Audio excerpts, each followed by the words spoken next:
The UK is facing a devastating cancer crisis.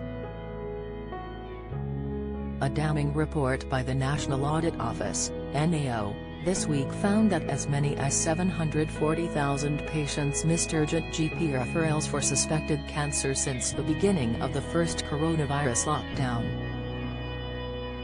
The report also warned that there is a real risk that waiting lists for patients seeking elective care could get worse. In September, the NHS elective care waiting list had 5.83 million patients on it. The now warned this could reach 12 million by 2025. The report comes just days after Macmillan Cancer Support estimated 47,000 people in the UK are missing a cancer diagnosis. That figure would almost fill Liverpool's Anfield Stadium, an entire football stadium full of people who have cancer but don't know it.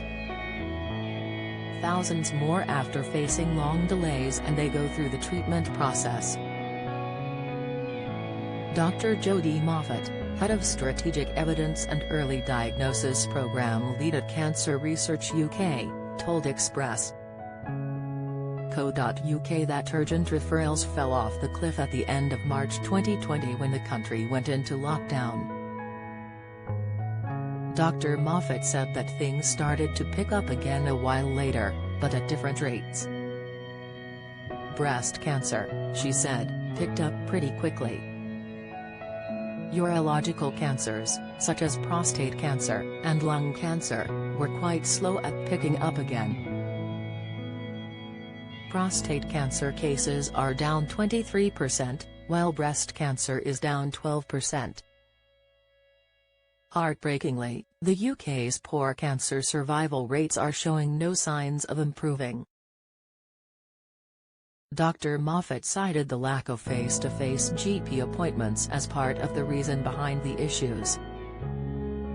She said, those urine dip tests that you might do, depending on what a patient was reporting to you, if you're not doing that, then you won't be spotting those hidden traces of blood in pee. She also noted capacity issues and GPs shifting their thresholds accordingly, as well as people not coming forwards, all of which affect the early stages of the cancer pathway. Dr. Moffat said it is a crisis we've not seen in cancer certainly for the time I've been working. She added, it's a huge cancer crisis and we are really fearful that cancer survival could go backwards. We are fearful about coming into winter and what that could mean for cancer diagnosis and treatment.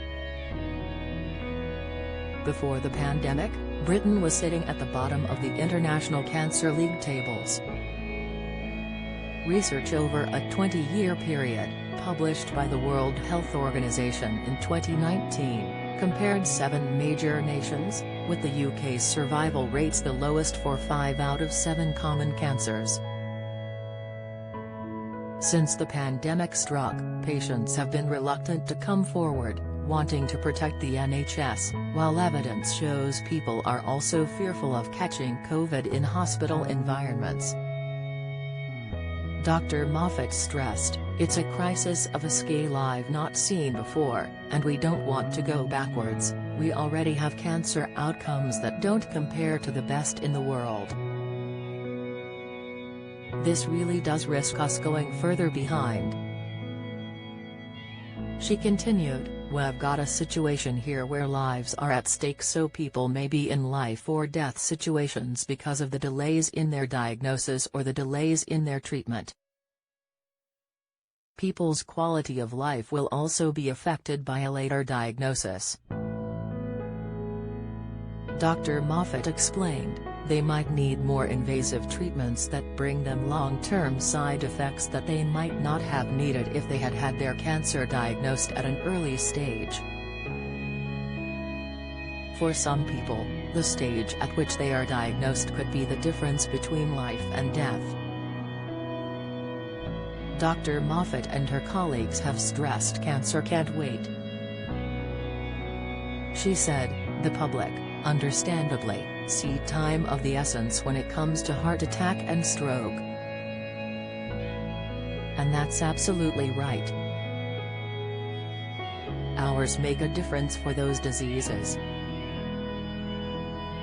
But for cancer, time really does matter, too. And we really don't want people to be thinking that it's okay to keep symptoms to themselves. But also, it's not okay for the government to let the NHS get into a position where it can't deliver diagnosis and treatment rapidly. Cancer does not discriminate, nor does it wait around. Dr. Moffat said chronic underinvestment, an element of head in the sand as well as the government taking its eye off the ball with regards to planning have all contributed to the crisis.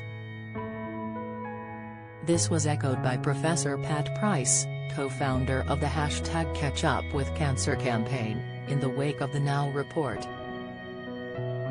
She said in a statement, "Cancer services in certain areas are on life support and failure to act will only lead to an unmitigated disaster because every 4 weeks of delay can mean a 10% reduction in cancer survival. We need the government to urgently outline how additional funding will be spent on cancer treatments, backlog-busting technologies, like radiotherapy, and the cancer workforce. Cancer patients don't have the luxury of time. If we don't act, more people will die at home who don't need to."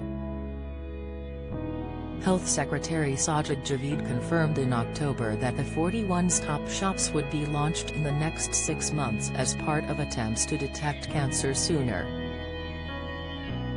Blood tests, MRI and CT scans will all be carried out in shopping centers and football stadiums every day, helping to speed up both diagnosis and treatment times.